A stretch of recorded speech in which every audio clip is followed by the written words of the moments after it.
So, I just wrapped up listening to The Weeknd's final album, Hurry Up Tomorrow. This is the final album also in the whole trilogy he's been doing.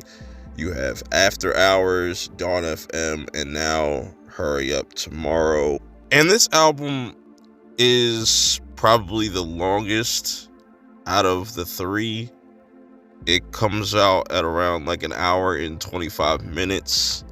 You know, they have some interludes, some shorter songs, but he has some full-fledged songs on here. There's not a song on here that's like under like 3 minutes. You know what I'm saying? There's a couple of 5-minute tracks on here as well. But I do appreciate him kind of dropping After Hours and Dawn FM and letting those kind of sit for like a few years, because those are really good albums. At first, Dawn FM really took time for me to kind of grow on. After Hours is a beast. I don't think even this album comes close to that, in my opinion. But this album is incredible. This is a real crazy experience. Now, I will say there are like probably like 2 or 3 tracks, maybe really realistically like 2 tracks that I can really do without.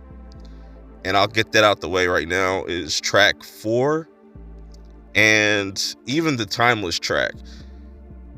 Now, the singles didn't really hit as much off of this project like previous albums. You know what I'm saying? Nobody really talked about them.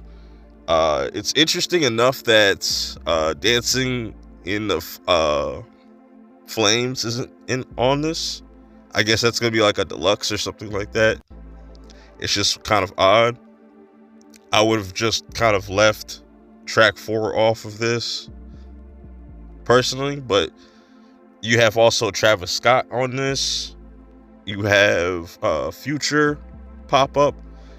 It's just a really well-balanced album. You know, it keeps you really engaged. It definitely feels, I should say, final. Like, as far as him retiring this character, The Weeknd, it definitely feels like it's the end, especially when you get to the big sleep going down to the final track, Hurry Up Tomorrow. That seems like kind of like him saying goodbye to that character.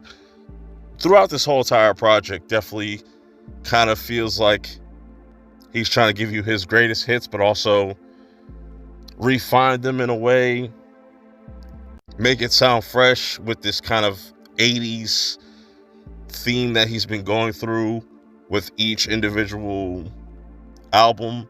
This one kind of feels more modern compared to After Hours and Dawn FM, in my opinion.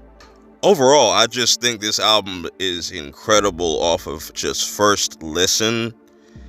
I think this is going to have high replay value for me compared to something like Dawn FM. I enjoyed this a lot more, especially how he utilizes the features this time around. Even though he didn't even really need the features, but it just added more to just the project overall, and just the different themes he's talking about on every individual track. The production is just clean as fuck. It's like taking you through a fucking time machine, but also bringing it into like modern day. I don't know how to really put it, but yeah, this was a great album for sure.